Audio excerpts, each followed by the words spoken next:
Full ഓണിൽ ഒരു 10,000 രൂപയ്ക്ക് ഉണ്ടെങ്കിലൊക്കെ നമുക്ക് ഇറക്കാൻ പറ്റുന്ന ഒരു അടിപൊളി ഒരു ഓൾട്ടോ 800. ഇതിന്റെ ഹൈലൈറ്റ് എന്ന് പറഞ്ഞാൽ വെറും 14,000 കിലോമീറ്റർ മാത്രം ഓടിക്കുക. 2022 9-ാം മാസം വരുന്ന വണ്ടിയാണ്. എത്ര രൂപ ചെയ്യാൻ പറ്റും നമുക്ക് ഈ ഒരു വാഹനം? 1,00,000 രൂപ ഫിക്സഡ് റേറ്റ്. കളർ ചേഞ്ച് ആണ് നമുക്ക് വരുന്നത്. ഈ ഒരു വാഹനം 2022 മോഡൽ തന്നെയാണ്. ഇത് എത്ര രൂപയ്ക്ക് ചെയ്യാൻ പറ്റും നമുക്ക്? ഇത് 3,45,000 രൂപ. 3,45,000 ഒരു ബഡ്ജറ്റിൽ ഓട്ടോമാറ്റിക് വാഹനം നോക്കുന്നവർക്ക് ഇതാണ് ലോ കിലോമീറ്റർ ഓടിയുള്ള കിഡ്ലം വാഗ്നർ വന്നിട്ടുണ്ട്. 3,45,000. 3,45,000 40 രൂപ വണ്ടി ഇറക്കും ചെയ്യാം. അതിന്റെ ഒരു മാനുവൽ വേണമെന്നുള്ളത് വൈറ്റ് ഫിനിഷിംഗിൽ ഒരു വാഹനം വന്നിട്ടുണ്ട്. ഇത് എത്ര രൂപ കൊടുക്കാൻ പറ്റും? 2017 LXi ആണ്. 2,80,000. 280 ഒരു 14 രൂപ ഈ വാഹനം ഇറക്കാം. ഡീസൽ ഏകദേശം ഒരു 18-20 മൈലേജ് വരുന്ന ഏറ്റവും ടോപ്പ് ലോഡിൽ വരുന്ന ഒരു എലൈറ്റ് i20 വരുന്നത്. ഇത് എത്ര നമ്മൾ ചോദിക്കുന്നത്? എലൈറ്റ് i20 ആസ്റ്റ ആണ്. 4,20,000. 4 രൂപ ഒരു 14 രൂപ ഉണ്ടെങ്കിൽ വണ്ടി ഇറക്കും ചെയ്യാം. കാറോണിലാണ് ലൊക്കേഷൻ വരുന്നത്. കാലിക്കറ്റ് ഇന്റർനാഷണൽ എയർപോർട്ടിന് തൊട്ടടുത്തായിട്ട് കുമ്മണിപ്പറമ്പാണ് വരുന്നത്.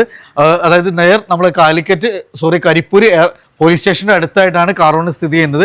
ഒത്തിരി നല്ല വാഹനങ്ങൾ നമുക്ക് ബഡ്ജറ്റ് റേഞ്ചിൽ ഇവിടെ അവൈലബിൾ ആണ്. അപ്പോൾ സാധാരണക്കാർ നല്ല ബഡ്ജറ്റ് റേഞ്ചിൽ ഡീസൽ വാഹനങ്ങളൊക്കെ നോക്കുന്നവർക്ക് നല്ലൊരു കിട്ടുന്ന ഓപ്ഷനാണ് കാറോണിന്. താഴെ നമ്പർ കൊടുത്തിട്ടുണ്ട്, വേഗം ഡയറക്റ്റ് കോൺടാക്ട് ചെയ്യാം കേട്ടോ.